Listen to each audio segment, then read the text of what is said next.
Any other introductions of committee members? I didn't hear Paul introduce himself. Paul? I'm here. I'm just staying on mute to avoid feedback. Good. And I didn't introduce myself either. Chelsea Sharon from Legal Aid. I was also having some technical difficulties. And Alice Thomas from Howard Law. Yeah, welcome. Christine Davis on behalf of Director Geldock for DPW. Hi, Tony Jackson on behalf of the AG for OAG. Neil, OAH. Greg Evans, DCHR. Is that all the committee members, OAH advisory committee members have introduced themselves? Okay. Oops, I shouldn't have said so. It's okay, Greg. We're glad to have you here. So at the last meeting, I think we were having technical difficulties in recording. As you all know, the Open Meetings Act allows either for recording and then posting meeting proceedings or promptly doing minutes. And Lisa sent around the minutes. For those of you who weren't with us at the last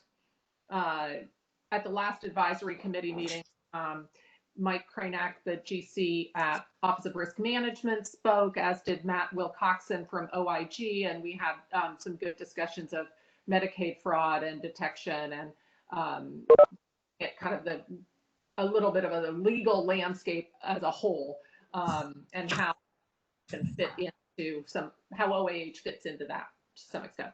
So could I get a motion from one of the committee members to accept the minutes from the last meeting, please? So moved. Is there a second? Second. Second.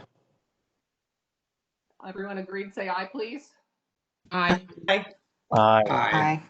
Okay, good. So the biggest thing that's happened here has been Chief Judge Adams has now been appointed the head of the MOLC, the Mayor's Office of Legal Counsel, and Deb Carroll, a huge welcome to you as the interim Chief Judge. Deb has been Thank you. at OAH for years, and she was the prior director of DOES and the prior general counsel of the Department of Employment Services. And Human. pardon me. So Yeah. if you could give a little bit more of your bio. I'm sorry, I mangled that a little bit. That's all right. Because maybe some of the GCs don't know you. We have had a number of new GCs, and we invited GCs on this call. Mhm. And then right after we have open mic time, there's the chief judge's report. We could flip the order here and hear a little bit from you if you'd like before we go to open mic. How would you like to do it? Just introduce yourself or give a little talk about what you're planning to do during this interim time? Well, I'd like to hear from people before I do that part of it. So I'll just give a brief summary of my time here in the district. I've been here at the district since 2003. Prior to my arrival here, I was a city solicitor, deputy city solicitor in the city of Philadelphia. While I was at the district, I was the assistant general counsel and the deputy general counsel in the Department of Human Services. I left in 2009 to be the administrator of the Income Maintenance and now Economic Security Administration. And I stayed there and implemented some pretty significant reforms in 2015. For about 9 months, I served as the interim director during the changes of administration at DHS. And then I was tapped by Mayor Bowser to be the director of Department of Employment Services. And I was in that position for a few years, and then I came over to OAH to be the administrative law judge. So that's about it for me, and I'm looking forward to hearing from everyone. And then when the time is appropriate, I'll give a brief update. Super. By any chance, is Chief Adams on this call? Because I think we'd all want to thank him for his service if he is. I don't see him listed. Okay. Right. Well, maybe let's just have a very informal resolution of gratitude for Judge Adams' years of service as serving as chief judge. Could I get a motion to that effect? So moved. Seconded. All agreed, say aye. Aye. Great. Mhm. Compose something on our behalf as the advisory board members. So could I also, again, wasn't on the agenda because we've had this change of personnel, but I see Mary Buckley's joined the call too. Could the advisory board members just give a little bit of your background to Deb, and so that she knows who she has as advisors that she can turn to as she assumes this new role? I see, maybe it'll be less chaotic if I just point to people that I see on the call. Chelsea? Sure. Hi, this is Chelsea Sharon. I'm a senior staff attorney at the Legal Aid Society of DC in the Public Benefits Unit. Most of my practice deals with benefits administered by DHS and litigated at OAH, and excited to have you on board as the new chief ALJ. I know I worked with you in the past when you were at DHS, and it's good to see you again. Yeah, thanks. Paul? Hi, everybody. I'm Paul Wolfson. I am a longtime resident of the district, and I'm in private practice at the law firm of Wilmer Hale here in town, and not at my office anytime recently. And very happy to participate in the work of this important committee. Thanks. Mary? Could you unmute yourself and introduce yourself? Hi, this is Barry Christworth. I'm the general counsel with the Office of the City Administrator. Thanks, Barry. I was actually calling Mary Buckley. Oh, okay. Well, Mary Buckley's on the committee. Betsy, I really can't hear Mo speaking. So I'm not sure if you can hear me or not. We can hear you. Okay, well, I missed almost everything you've said that anyone has said, but I'm Mary Buckley, and I'm a member here for the residents of DC. Great. Jed is on the committee. Yes. Hi, Jed Ross. Deb, you know me pretty well. Yep. So, congratulations and welcome. Thank you. I am the Chief Risk Officer. I'm the Director of the Office of Risk Management. We obviously have some cases that go before OAH. And a long-term resident, former OAG attorney, DCRA employee, so DCHR employee. So I have kind of a diverse experience all around the district government, and look forward to working with you and all the ALJs and OAH on anything I can help with. Thank you. Alice still on the call? She said hi, then I can't see my little screen now. Yes, I'm Professor Alice Thomas. I am a resident of the district. I teach at Howard University School of Law. I'm primarily have lived in life as a practice and teaching for now over 30 some odd years. I'm primarily a tax specialist, contract, and commercial law specialist. Right. And Christine? Good afternoon. I'm Christine Davis, General Counsel for DPW. DPW is, I think, OAH's biggest customer with our sanitation violations and, of course, our unemployment compensation matters as well. And we look forward to continuing to work with you, Chief Judge Carroll. Thank you. Great. Do we have any other committee members on? Hi, me, Tony Jackson. Oh, Tony, pardon me. Sorry, you were the first one on. You're just not visible now. Go ahead. That's okay. Welcome, Judge Carroll. My name is Tony Jackson. I am the Deputy of the Public Interest Division in OAG, native Washingtonian, and I look forward to working with you. Thank you. So Deb, I think you can call any of us offline if there's something about any of our backgrounds that you helpful. We all stand ready to support you as you lead the OAH. So Thank you. okay, well, the OAH Advisory Board has sometimes heard from judges toward the end of the meeting with kind of open mic with the judges who want to give feedback. And I've had a good relationship with Chairperson with Chief Judge Adams and his general counsel, Vanessa Natali, who sometimes brought systemic issues that like cases that repeated again and again, where an agency might be losing their cases and they may be doing something wrong that's remediable. And they've brought those matters to me, and I've tried to run interference, and that's been one of the functions, like to see if I could take it back and maybe we could get a fix to some problem, and facilitated some discussions on issues that come up a lot. So the judges have been important in coming back toward the administration. Had open mic with constituents before. That didn't work out as well as we'd hoped, but we want to be open to the views of constituents on matters that relate to OAH. But we thought it'd be a good idea to have GCs who wanted to participate as some of their staffers, their staff attorneys, or other staffers at their agency may be handling matters before the OAH, and just have something like an open mic with the chief judge and any of the other judges who were on the call.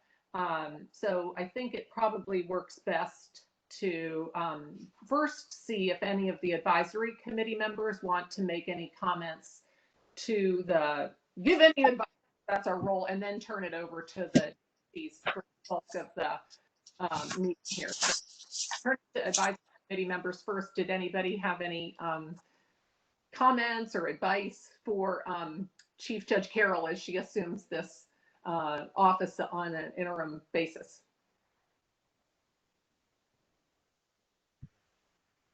I don't have any direct advice. I know that Chief Judge Carroll is going to do an excellent job. So, but I remain willing and able, and my team at ORM to help the agency however we can. So, if you ever need anything, of course, please reach out. We've talked about a lot of different matters over the last few years or so since I've been on the advisory committee, but the organization's running very well. I think Chief Judge Adams and Vanessa, along with Chief Judge Carroll and the rest of the team, have been doing a great job in getting a lot of things back up into order.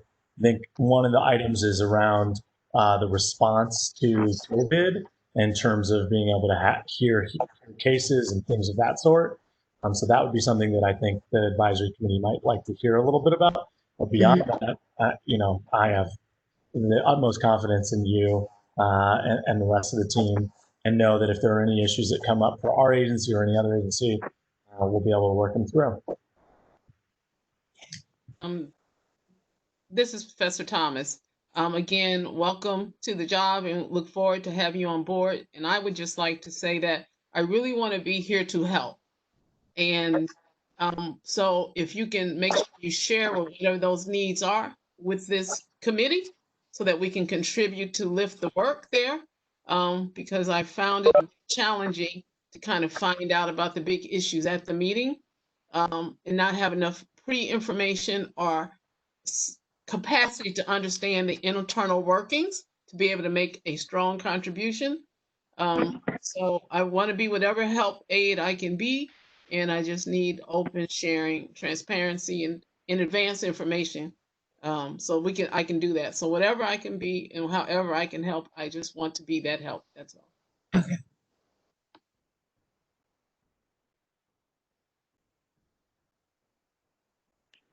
For my part, I don't think I'm surprising Chief Judge Carroll with this, because we had an opportunity to speak the other day. I've been very concerned that we keep making progress in getting OAH opinions online in some sort of searchable form so that people can know what the law is that's coming out of OAH, or the interpretations of the law, and what the signal opinions are. I think it's part of transparent, open government. I know some decisions relate to people's benefits and need to be redacted and can't be put up quickly. And there's been some effort to redact and put some cases up, but not a searchable database by keywords or whatever. It's not as useful. So I just want to reiterate that that remains a concern of mine as chair of the OAH Advisory Board.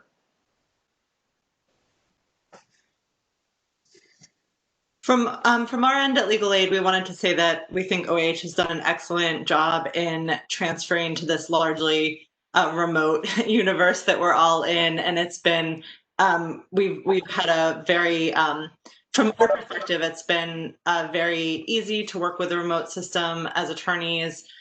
We feel like we've made a lot of progress in having cases scheduled quickly for our clients who have urgent public benefits matters. And we really appreciate how well OAH has adapted to this crazy changing universe. We just wanted to flag 2 concerns, and we can talk more about this at another time if you'd like. I just wanted to note that some of our clients are having issues where they're getting only email notice of hearings when they list an email address, but those notices of hearing are going to their spam folder or are otherwise not coming through. And our understanding is that they're not also being mailed to the client. So if the client misses that email communication for whatever reason, they are missing the hearing, and that can often obviously create very adverse consequences for the clients. We have also experienced that for a number of cases, DHS is not showing up for the hearing or the status conference for whatever reason. We're not sure if it's a technical issue or an issue with the orders coming through or just some sort of management issue that's going on. But we've had a number of cases where DHS hasn't been present for the hearing, which obviously delays things. So we just wanted to flag those 2 issues, and happy to provide more detail or context if that would be helpful. I'll be able to update you on where we are now with some of those issues. Great. Any other committee members with concerns or issues?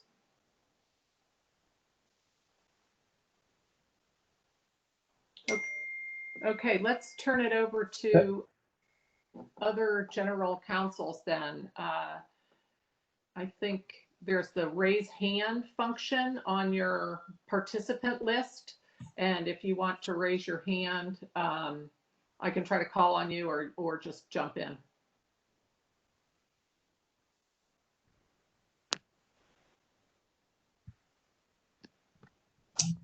Betsy, I think while you're waiting for a raised hand, I think also Director Strappa might be with us, and I don't know if he's formally on the committee, but as another director who has lots of matters that go before OAH, I don't know if he has anything else or if he wants to jump in as well.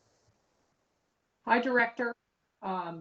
We're just turning to the point where others are offering advice and offering their services to a new Chief Judge Carroll. If you're on the phone, we certainly welcome Director's remarks. Good afternoon, everyone. And Director Carroll, congratulations on the appointment. I'm excited to provide any help that I can to the committee or even through your day-to-day work.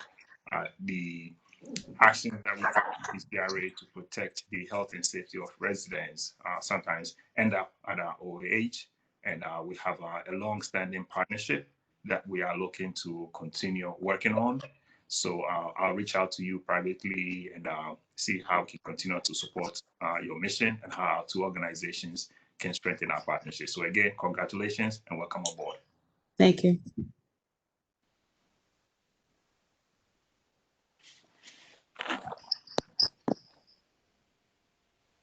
Any other hands up?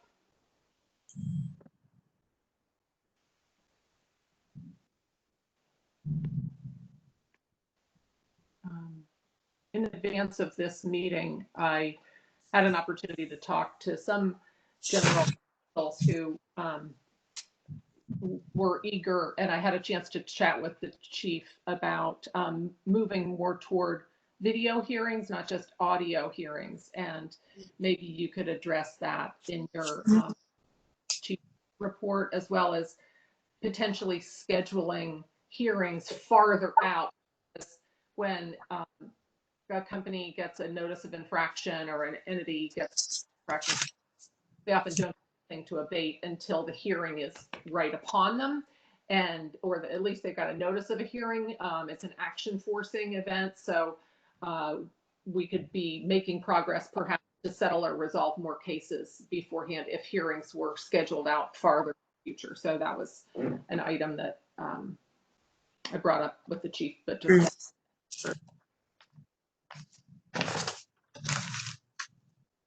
Are you ready for me now? I think so. Let me just check if there are any more raised hands. I don't see any more raised hands. So I think let's have a report from the chief. Okay. So thank you, everyone. I've been on the job for about a week and a half now, so I'm really in the information gathering phase. I do have some information to share because before I moved into this position, I was also chair of the Court Management Committee, and that was a committee that had been established by the chief in order to help think through how we can build more efficiencies in our system, streamline some of our operations, and begin thinking about, just evolving the agency into a more modern and more leaner, and not leaner, but more, reducing some of the redundancies that we have currently in our systems. So I was the 33rd judge appointed in 2017. So that's how many judges we have right now. I happened to look at, during our analysis with court management, in 2017, we had 19,765 court filings, and that was just in that fiscal year alone. That's not counting what might have been carried over from prior fiscal years. So I'm going to jump ahead to 2019. In 2019, we had 33,041 filings. That's a 67% increase in case filings per year, and it's just steadily increased every year. In 2018, it was 31,864 case filings. For every case that's filed, we must, the law requires us to do a specific findings of fact and conclusions of law. And we do that either through in-person or telephone hearings now, or we do that through a paper hearing process, which many of you, and especially in the enforcement agencies, have as part of the process, where a person could admit by explanation and ask for a paper review of their case. But either way, we have to write a decision on those cases. So with that 67% increase in case filings, there has not been an increase in the number of personnel to issue those decisions, to process those applications or requests for appeal. And certainly our technology, while it is functional, doesn't necessarily support providing e-filing or workflows associated with those e-filings, so that we can reduce some of the paper handling and redundancies in our system. So those are the things we know.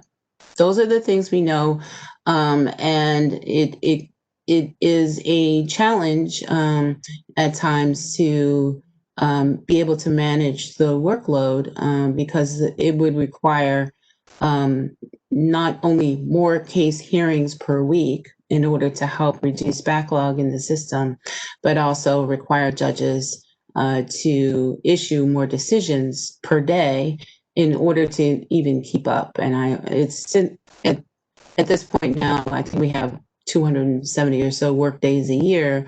We're talking upwards of more than 4 to 5 written decisions per day, which in some types of cases is possible because we've built in templates, and certainly in the more complex cases, like in public benefits, where we have full evidentiary hearings, in DCRA matters where there are construction, architectural plans, or in tax hearings where you've got a $22 million tax debt. Those decisions are certainly going to take a lot longer. And so if I had an ask, it would be certainly to advocate for adjustments in our budget to meet the demand of the work. Even with the best efficiencies that we could possibly come up with from a technology perspective, it doesn't replace the thoughtfulness that has to go into a written decision. And, we sometimes almost feel compelled to rush through, matters just to be able to get it done, as opposed to really taking the time to get the work done in a very thoughtful and well-written manner. And a lot of our judges, and in fact, all of them, are really committed to giving the case the attention that they deserve, And so there are definitely competing interests in this case where the demands of the program and the demands of just the nature of the work and the immediacy of some of the decisions that have to be written oftentimes supersede other types of cases. And you'll see that certainly during the pandemic. That was something that we experienced. In terms of the COVID response, I had requested some data, so I don't know that I've received it. Let me check really quickly to see if they responded. But as you know, during the pandemic, the Chief Judge Adams issued an order that limited the types of hearings that we did in response to the public health emergency. We began somewhere around the middle of March, doing the best we could with cases that were already scheduled. If we were able to notify the parties via email, there were some judges that did that, and we were able to hear hearings beginning somewhere around April 1st, March 30th, April 1st. We were able to schedule hearings and by issuing orders via mail, by email. And that was because our clerk's office, right, they don't have laptops. And so they only had desktops. So our poor two-team IT group had to figure out a way to get the resources into the homes, or at least into the hands of all of our clerks and legal assistants in order to process the work.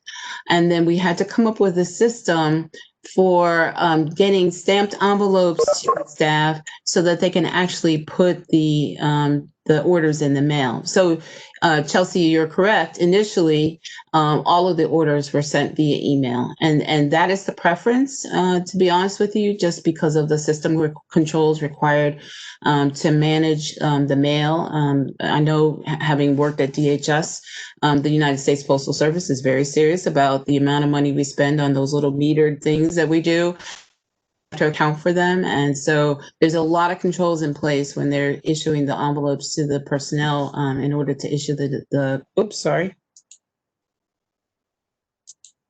Okay, I lost you for a second. To send out the notices, but they are doing that now. So those that we have email addresses for, we are sending them via email and by mail. But in the beginning, you are correct, they were only being done by email because we had no capacity at the time to send them by mail. In terms of the online portal, my understanding is that there was a pause in the contract because the contractor did not have clean hands. As of last week, it's been reported to me that they have satisfied the tax debt to the district. They have a purchase order now, so they'll be able to complete the work around the development and build out of the portal. My briefing on that is next Monday, so I'll give you the update to that at the next advisory committee meeting. I'm still hearing cases this week, so I haven't been able to meet with everyone, but I will have an update on where they are and how searchable that database will be when it's finally up and running. In the meantime, we're going to continue to monitor that contract. And, to be honest with you, if they can't do it, we'll have to get somebody else who can. There are companies out there that's the work that they do. So we'll have to see how it progresses. And then in terms of video hearings, there's a small team of attorneys, ALJs that are discussing and thinking through the video hearing process and what would constitute the reason to have a video hearing and the policies around that, as well as making sure that the training tools are available for the judges. I had the opportunity to actually sit on that the committee. It's headed by the principal administrative law judge over UI as well, and workers' compensation program. And that was one of the programs in particular, and there are a few others where judges have expressed interest in having the access to video hearings when possible. So we have, I would say, a framework for a policy, and we have a draft training tool. We're going to do some beta testing in the coming weeks to make sure that we've been thoughtful about all of the things associated with doing video hearings and what's required. One of the issues that we had to think through, and Chelsea and others, I would definitely want to hear from you on this, is if a petitioner doesn't have access to video hearings, then what do you do? All right. And at this point, our thought is then we just go forward with a telephone hearing. But that's one of the issues that we have to think through from a due process standpoint. In conjunction with the video hearings, the OAH is being built out to accommodate some in-person hearings. A few of the courtrooms are either in the process or may have been completed at this point for a build out with the Lucite panels and some of the protective measures. And we have not started them yet. The one thing that I want to make sure that we have in place before it starts is the protocols for when a person enters the space. What kinds of things should we have staff do in order to ensure the safety of all of the participants as well as our staff at OAH that are going to be on site. And then in terms of scheduling, that's something that we're going to have to look at. I can tell you from my experience, and it was not a large amount of experience, but I can tell you from my experience, in cases where notices are sent out far in advance, people tend to forget about them. And we're not in a position quite yet to be able to remind. We don't have the technology yet to send text reminders or phone call, robocalls to remind people about their scheduled hearings. I think that's something that I would like to get to. But I'll use Department of For-Hire Vehicles as an example.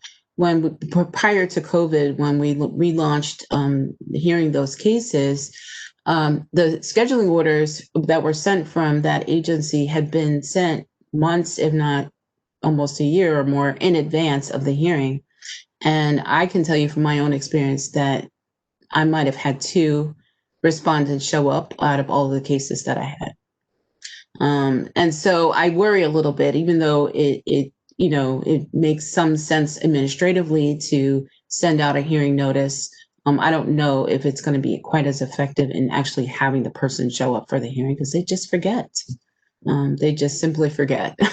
So as we think it through, I think we need to think it through in combination with maybe having some support systems in place where we find ways to send out robocalls to the parties to remind them, or some kind of text message technology that reminds them so that as we get closer to the dates further out, we have a way of reminding them. Right now, we send notices we try to do at least 3 weeks or more in advance. And that is a function of 2 things. One is as the notices are created, the attorney, the principal administrative law judge reviews them prior to them being sent out. And they typically review every notice that we send out just to make sure that all the parties have been captured. If we have email addresses, that they're included in the certificate of service. If we have the spellings of the name, the dates, all of those things coincide. The second reason is in order for us to send out notices right now, the administrative law judge actually has to create the WebEx invite. So that's something that we didn't have to do in the past that we have to do now. It's very different. So we get a list of cases, a week, 2 weeks maybe or so, not weeks, but a list for about 2 weeks worth of hearings. And then we go into WebEx and create the WebEx invitation. It goes to the legal assistant who then takes that information and puts it into the scheduling order to mail out to the parties. So it's a multiple step process at this point while we're using that technology. I don't know if there's other technology out there that would simplify it, but certainly, we're working those things through. Now, of course, once we get back into in-person hearings, then it's just once the date is set, the legal assistant prepares the notice. The principal administrative law judge reviews it for completeness and signs it, and then it goes out to the parties. In terms of DHS not showing up for the hearing, there are occasions, and we've been working on this. There are hearing blocks. Each of us have a hearing block for each of the agencies. Every now and then, especially during the transition from in-person hearings to telephone hearings, there was some overlap in some of the scheduling where, using me as an example, I might have had a hearing, but it was during another person's hearing block, another judge's hearing block, and they may not have been able to coordinate it well enough. Every now and then, hearings also run over it's potentially into another time slot. And so sometimes DHS will need to notify someone on their team so that they can then replace them during the hearing, a subsequent hearing. Those are two things that I know potentially have happened in the past that I know that we've been working on. And the staff over at DHS have been really good about adding additional hearing slots for their representatives so that we can add additional hearings during the week for certain types of cases, in particular the personal carry cases, because that's where we see the largest backlog. The other cases, we're fairly well caught up and we're issuing orders in 2020. So you should see some improvement in that, over time, because I know that the principal administrative law judge has been working very closely with Jane Jones and the rest of the team over there to try and coordinate a little bit better the time slots for each of the judges in their hearings.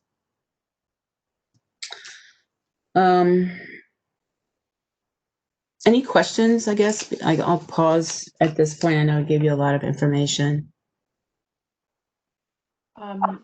We heard about the cost, having been doing a number of interviews. You've had new judges on since our last hearing, and whether there are any vacancies now. Right. So I believe his name is Jason Letterstein. He's our newest judge. He comes to us from the Office of the Attorney General. I believe he was in the Solicitor General's office prior to his arrival here. And so he's well-versed in, he used to defend our cases before the Court of Appeals. And so he's pretty well-versed in the issues of OAH and the work that all of the agencies do in the district in order to be able to be a quick study, number one, in order to do a really good job. And so he's our most recent addition. He replaces Judge Sherry Beatty Arthur, who has left us to join the magistrate judges over at the Superior Court. Beyond that, I do not think we have any additional vacancies. We do have 4 positions, though, that will be coming on board on October 1st. And so we're in the process now of going through the process to finalize the MOU and solicit those positions. We do have the FTEs available in our budget. And so we're going to recruit those, and the cost will, of course, be going through the selection process for those judges. Right. And those are paid for through the paid family leave program?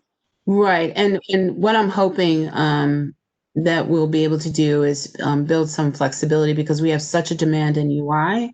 I'm hoping that the office will agree to send local dollars over, and then they can just reimburse themselves through the special fund, so that we're not limiting those judges only to those types of cases, especially in the beginning, because we have not received any appeals yet for universal paid leave. Great. Thank you. That's a lot of work. Arms around the table. Yeah. Any other questions from anyone that they'd like to hear from the Chief Judge on? I can also give you an idea of some of the volume of case filings. As DPW knows, they are the largest. and the most loved by all of us. And for, just to give you an idea, let's see, DPW case filings for 2019 were 16,333 cases. From the previous year was 22,145. Who else is on the call? Let's see. DCRA in 2019 had 2,981 case filings and 1,357 from the previous year.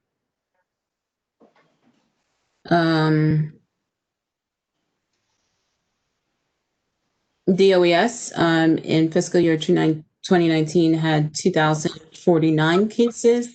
We've already exceeded that for this fiscal year. I think we're somewhere around,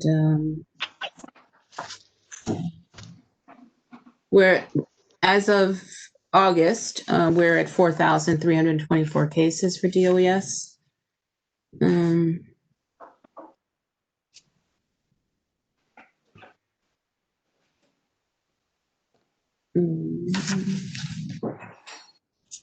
Those are the largest. Public sector workers' comp for 2019 was 140 cases, 100 cases from the previous year.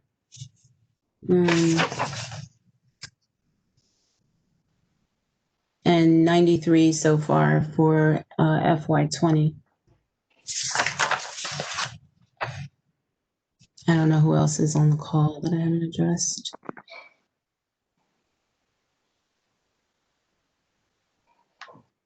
We've got a lot of GCs on the call. Mm-hmm.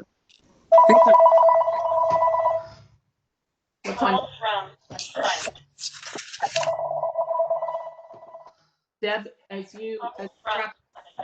I think all the advisors said, we'll be glad to help you out in individual calls, or if there's something you want us to dig into that you want us to study or investigate and make recommendations on, some problem or issue, we stand totally ready to support you and the Office of the Administrative Hearings to thank you for better and address any issues you may have. Old business? Any other new business? Yeah. Speak up.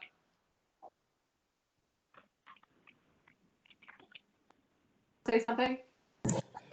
Well, this is Paul Wolfson. I just want to say how deeply appreciative I am of OHS's, heroic efforts to keep the wheels of justice turning during this incredibly difficult time. I actually was worried that everything was come to a complete halt, as it has, by the way, in many courts around the country, which of course have, constitutional issues and so forth. But I think to me, the fact that we're doing anything is a remarkable achievement. And the fact that we are accomplishing so much is just, a real testament to the hard work of everybody, all of the administrative judges, all of the clerks, everybody who works in the system. And, if you want to discuss anything or anything like that, please, I hope you'll reach out to the folks on this committee. But we are, I am very happy to see this and look forward to hearing about, further continued improvements and success on this. But, I know it's not perfect, and I know there's a lot of people out there there are enormous difficulties in just reaching them, which is, we see as reflective of greater problems in our society, of course.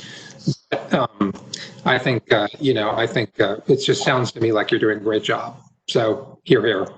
The one takeaway, I was hoping I would have those numbers for you today, but I'll definitely have them for you at the next advisory committee meeting. The one thing that I found interesting as we transition to the telephone hearings is that we found that we were able to hear more cases per time slot. It's a bit more efficient. And then in my experience, and I focus primarily on unemployment insurance and public benefits, I actually had less no-shows particularly in public benefits, because we have the ability to dial the petitioner from the WebEx call. And so I've had greater success reaching people and disposing of cases using this process, or at a minimum calling the petitioner, than we had previously. So that I've found that to be very helpful. That's great. So I mean, it'll be very interesting to see when we get, on the other side of whatever this is that we're in, what the lessons are learned in terms of like permanent, or changes, we'll be going to. I mean, I know that, we've often come to think of sort of like phone hearings as kind of like a raid or whatever, but, maybe not everybody needs to show up and, in person. And in fact, maybe that's like really hard for a lot of people. And, this is all, this situation is just making us all question a lot of our assumptions. And I look forward to hearing you continue to do that as you, continue to, to take stock of everything that's going on. right.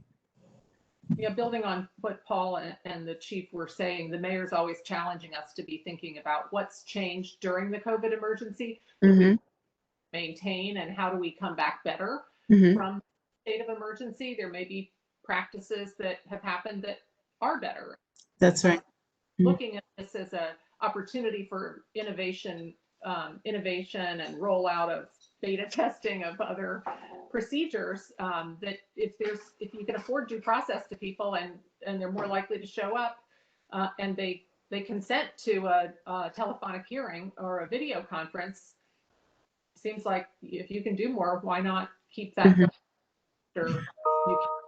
It can be challenging at times. Sometimes I'll catch people, they're in their car or they're at the doctor's office or in the supermarket, but we still make it work. And so I do think that it's changed us in a lot of different ways. What we thought was not going to be possible is possible. And I think that there's definitely more of an appetite to move towards more of a hybrid, have in-person meetings available, but having the ability to also do telephone and video conferencing.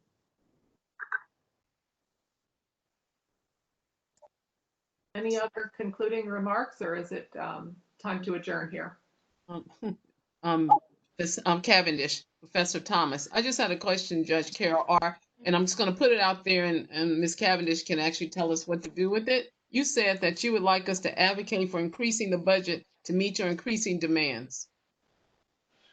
Not knowing anymore and what that advocacy looks like, and I know Ms. Cavendish can maybe help guide us, and whatever support we can be, I'm sure that's something we would love to be able to help with, to help you meet those increasing demands.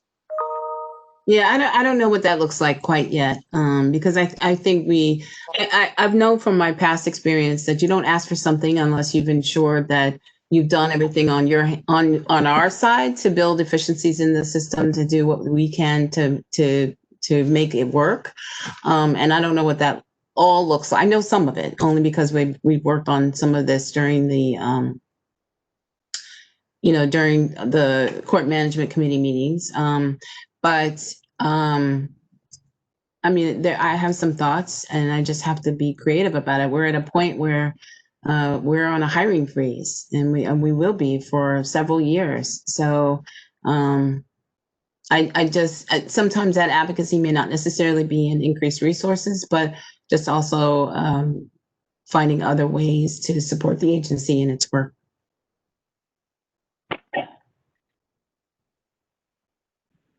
Betsy, I didn't know if you wanted to comment, but that was my take on some of that.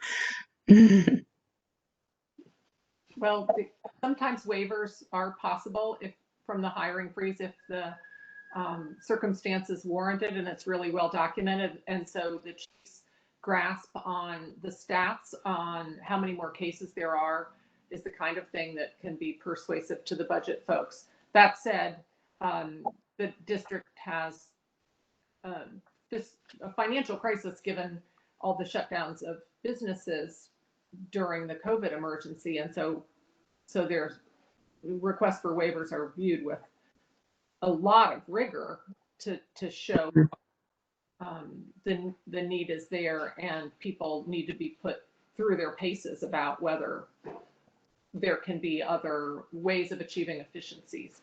But I think that numeric approach is important in justifying it. Thank you.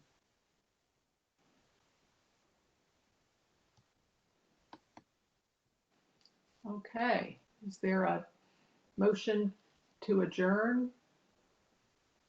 So moved. Second? All in favor? Aye. Aye. Okay, concludes Thank our you. Or case And we'll, management services for housing needs. the next And it could be, people send me ideas. CFSA is going to continue to work with Department of Housing to have, if there's any additional needs. Or we can say that CFSA